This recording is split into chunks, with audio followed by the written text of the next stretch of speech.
자, 반갑습니다. 제 5과목입니다. 건설안전. 5과목 건설이죠.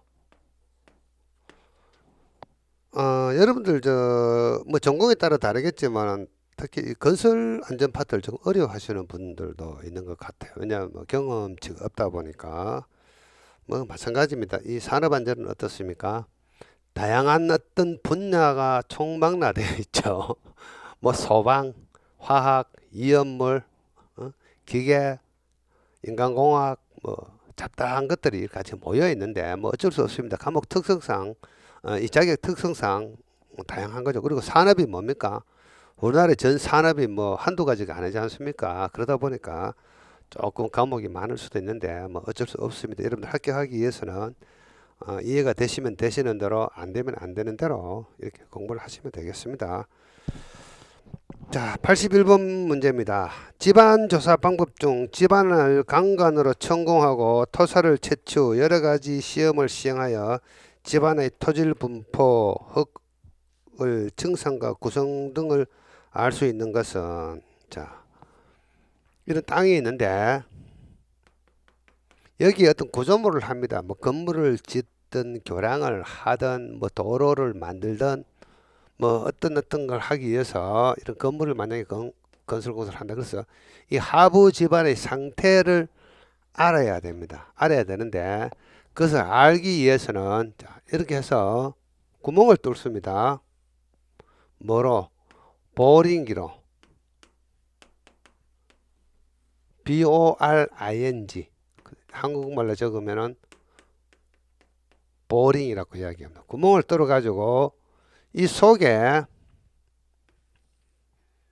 이 하부에 있는 시료를 채취할 수 있는 장치가 있습니다. 자, 그래서 이 굴착하고 나면은 여기서 이 시료를 이렇게 채취할 수 있는 장치가 있는데 그 시료를 채취하면은 이렇게 해서 이런 빨방망이처럼 암석으로 된 이런 봉이 채취가 가능합니다. 이것을 영어로 하면 코어라고 이야기합니다. 코어. 자, 그러면은 여기 육안으로 보면 여기에 금이 같구나. 이것을 우리는 크랙이라고 이야기합니다. 크랙 또는 조인트 또는 뭐 전리.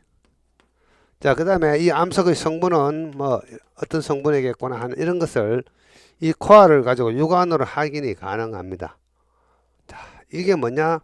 보링 조사다. 이렇게 생각하시면 되겠습니다. 표준 간입 시험도 마찬가지입니다. 이런 보링 장치 속에서 하는데 요 끝에서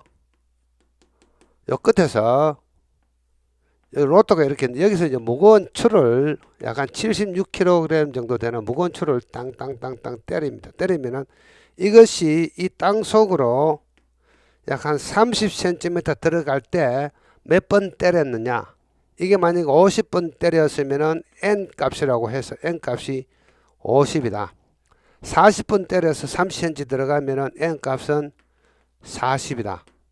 자, 30cm 들어가는데 N 값이 많으면 많을수록 이 집안은 단단한 것이 되겠죠. 이렇게 조사하는 것이 표준 간입 시험이라고 이야기합니다. 표준 간입 시험.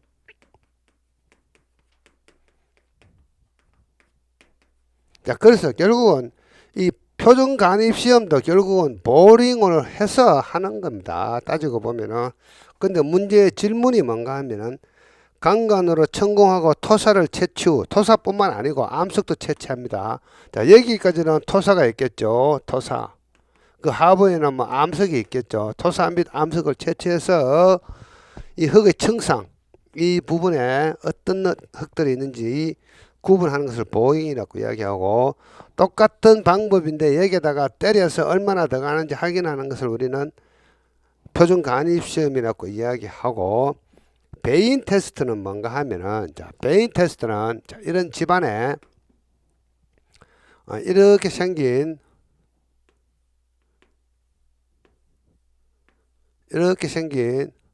날개가 있습니다. 십자형 날개가 있어가지고 핸들이 있습니다. 핸들. 그 사람이 핸들을 잡고 돌립니다. 그러면 이 날개가 땅속으로 회전하면서 쭉 들어갑니다. 이것은 아주 깊은 곳은 못하고요. 사람이 인력을 하기 때문에 아주 얕은 지층, 아주 연약한 집안, 얕은 곳에서 이렇게 해서 이 집안의 어떤 강도를 확인하는 시험이 배인 시험입니다. 그래서成功하지는 않습니다. 이 배인을 회전을 시킵니다. 회전을 시켜 가지고 하는 것이 배인 시험입니다. 이때 배인은 무슨 뜻인가 하면은 날개라는 뜻입니다. 날개. 자, 평판제화 시험은 뭔가 하면은, 자, 평판제화 시험은 이런 집안이 있으면은 여기에 이런 사각형 판을 놓고 여기에 유압 장치를 설치해서 여기에 무거운 어떤 물건을 얹어줍니다. 또는 현장에 가면 백호, 아주 그 무거운 백호 장비를 여기다가 받치고 이 유압기를 잭으로 이렇게 올리면은 이렇게 압력이 받으면서 이 판이 땅으로 얼마나 치마를 하느냐, 어느 정도 힘을 가했을 때 얼마나 치마하느냐를 가지고 계산을 해서 이 집안의 진해력 또는 지지력이라고 이야기합니다. 지지력을 확인하는 시험. 평평한 판을 가지고 시험을 하죠. 그래서 평판 제하 시험이라고 이야기합니다. 제하는 뭡니까? 위에 이렇게 하중을 싣는 것을 우리는 한자로 제하라고 이야기합니다. 이것을 우리는 이제 평판 제하 시험이다 이렇게 이야기합니다. 자, 그래서 제가 지금 한 문제 하면서 많은 시간이 갔죠. 이렇게 설명하다 보면은 여러분들 이 기출 문제 푸는데 한 2시간 내지 4시간 정도 해야 됩니다. 자, 그래서 그렇게 할 수는 없고, 자, 이것은 조금 생소한 문제이기 때문에 여러분들이 이런 문제가 나오면은 여러분들이 쉽게 풀이할 수 있도록 제가 조금 상세하게 설명을 드린 겁니다. 자, 82번 문제. 핸드브레이크 지급 시 안전에 관한 유의사항으로 옳지 않은 것은, 핸드브레이크가 뭡니까? 자, 손으로 잡고 진동을 주면서 콘크리트라든가 암석을 깨는 그런 장비죠. 핸드브레이커. 자, 손으로 잡고 B-R-E-A-K-E-R. 손으로 잡고 뭔가를 깨워주는 작업을 하는 거. 자, 그래서 이렇게 생겼습니다. 이렇게 생겼죠. 그래서 여기에 핸들이 있고요. 사람이 잡고 이것이 진동하면서 이 부분을 깨워주는 거죠. 뭐 현장용어로 놈이라 하는데, 이 놈이는 뭡니까? 일본식 발음, 네, 일본식 단어인데 이런 것만 함부로 쓰면 안 되죠. 현장에서는 뭐 놈이라는 말도 씁니다만은. 자, 그러면은 어떻습니까? 요게 요 부분에서 이렇게 직각으로 작업하는 게 제일 좋겠죠. 만약에 이것이 직각이 아니면 이렇게 어떻습니까? 미끄러지면서 사고 날 수도 있겠죠. 자, 그래서 작업 자세는 항상 하향 45도가 아니죠. 90도를 유지해야 된다. 2번이 정답입니다. 옳지 않은 것은. 자, 그 다음에 강간틀 비계의 높이가 20m를 초과하는 경우 주틀 간격은 최대 얼마 이하로 사용해야 하는가? 1.8m 이하입니다. 자, 강간틀 비계는 이렇게 생겼습니다. 미리, 자, 이런 건물에 강간틀 비계를 설치를 한다고 생각해 보겠습니다. 그래서 미리 공장에서 만들어진 이렇게 생긴 틀이 있습니다. 이렇게 생긴 틀이 있고, 자, 반대쪽에도 어떻습니까? 저기도 이렇게 해서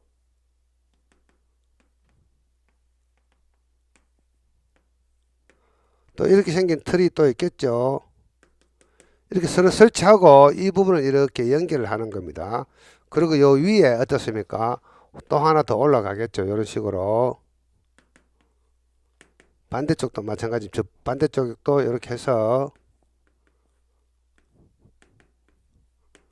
이렇게 이제 발판을 연결하는 거죠. 쭉 이렇게 미리 만들어진 요것을 우리는 강간 틀이라고 이야기합니다. 이렇게 생긴 구조가 강간틀 비계입니다. 근데 여기서 주틀, 요 하나가 주틀이라고 이야기하죠. 주틀. 그래서 요 주틀하고 요 주틀,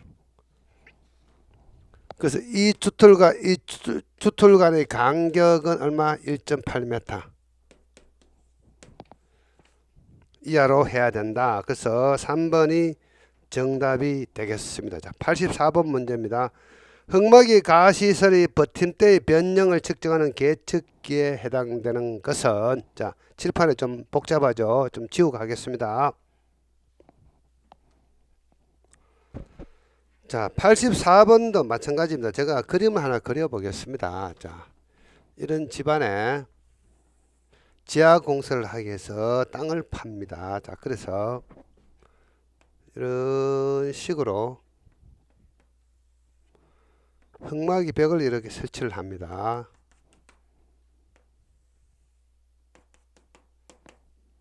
그래서 땅을 이만큼 굴착을 했겠죠. 그러면 이제 여기는 땅이 없습니다. 자, 이렇게 해서 굴착을 했습니다. 자, 이 굴착 과정에서 이렇게 합니다. 자, 이렇게 생긴 어떤 철근으로 이렇게 받침대를 만들고 여기에다 강제를 이렇게 올려줍니다. 강제. 요 강제를 우리는 띠장이라고 이야기합니다. 띠장. 그래서 띠장과 띠장 사이에 이렇게 설치를 하는데 이걸 우리는 버팀대라고 이야기합니다. 버팀대. 영어로 하면 스트러트, S-T-R-U-T. 그리고 어느 한쪽에 이렇게 생긴 잭이 있습니다. 잭을 돌리면은 이 버팀대에서 힘이 이런 방향으로 밀어주는 구조로 되어 있습니다. 이게 버팀대다. 그리고 밑에도 똑같이 계속해서 시공이 됩니다. 한 개 더 그리겠습니다. 자, 이렇게 해서 이런 형태로 또 버팀대가 이렇게 들어갑니다. 자, 여기 흙막이 가시술 공사. 자, 그래서 버팀대의 변형, 요 버팀대의 변형을 측정한다. 자, 그래서 여기에 이렇게 붙여가지고 측정하는 거 있는데, 여기에 변형을 측정한다. 변형률계라고 이야기합니다. 그래서 영어로 쓰면 스트레인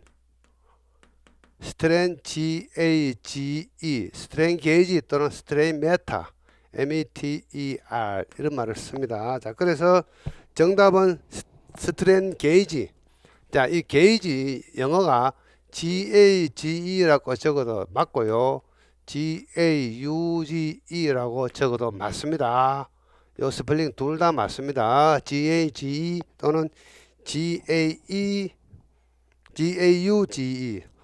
영어로 적으니까 어렵네요. 자, 스트레인, 변형, 게이지, 개, 변형률계 또는 스트레인 메타라고도 이야기합니다. 변형률계 이해되시겠죠?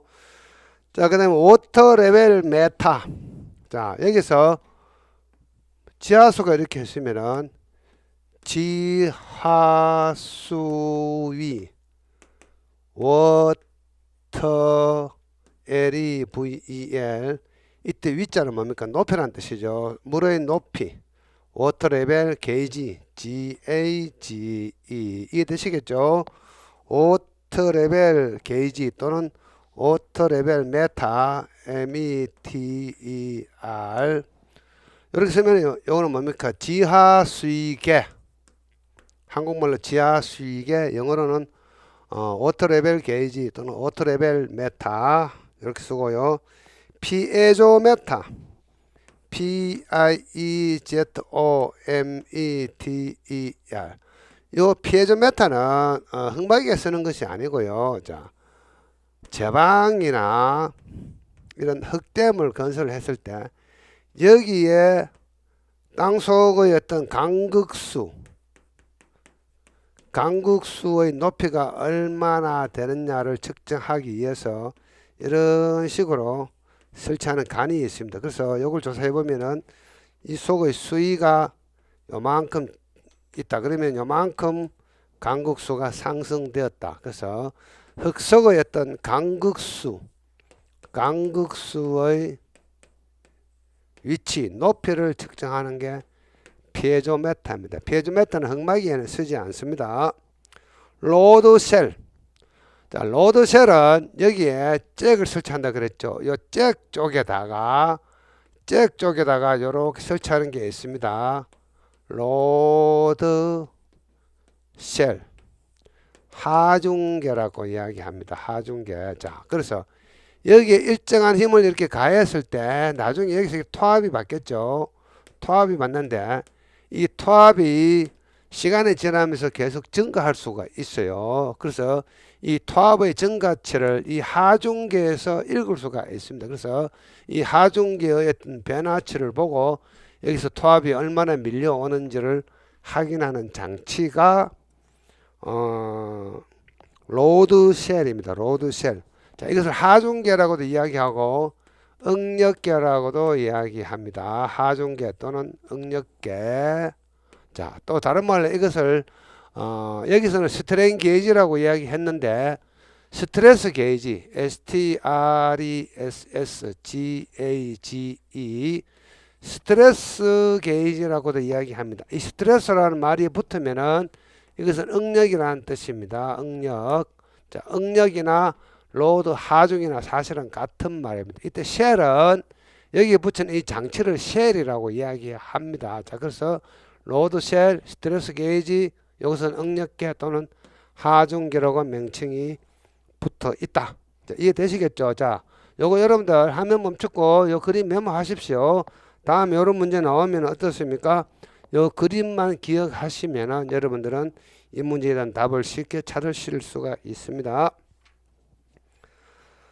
자, 85번 문제입니다. 자, 85번 문제는 뭡니까? 자, 가설공사와 관련된 안전에 관계된 내용들이죠. 여기서 설명하지 않겠습니다. 자, 옳지 않은 것은 하면 숫자가 답이라고 이야기했죠. 근데 여기서 숫자가 있는 게 3개나 있네요. 분명히 3개 중에 하나가 답입니다. 그래서 2번이 정답이죠. 발판과 벽가의 사이에는 15cm 이상의 간격을 유지해야 됩니다. 25가 아니죠. 자, 그 다음에 86번. 굴착이 곤란한 경우 발파가 어려운 암석의 파쇄 굴착 또는 암석 제거에 적합한 장비는 자, 리퍼. 리퍼는 뭔가 하면은 요즘은 여러분들 리퍼 구경하기가 쉽지 않습니다. 저는 잠깐 본 적이 있는데 요즘은 이런 리퍼로 작업하지 않습니다. 실제 현장에서는 뭐로 작업합니까? 여러분들 이거는 알죠. 굴착 장비 벽고 앞에 땅땅땅땅땅 하면서 안반을 깨는 장비 있죠. 그걸 뭐라고 이야기합니까? 브레카 현장에서 브레카 이렇게 이야기하죠. 정확하게 이야기하면 브레이커 BREAKER. 요즘은 벽고 앞에 달린 이걸 하는데 과거에는 자, 불도저가 이렇게 있습니다. 이런 불도저가 대충 그리겠습니다. 이런 불도저가 있으면은 어떻습니까? 불도저 꽁무니에 이렇게 달려 있는 게 있습니다. 요게 이 땅을 쭉 긁으면서 이 암석을 파쇄를 하면서 가는 이 장비가 리퍼라고 이야기합니다. RIPPER 리퍼.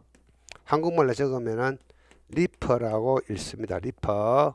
안반을 파쇄하는 장비인데 불도저 뒷꽁무니에 달려있는 장비입니다. 그래서 정답은 뭡니까? 리퍼.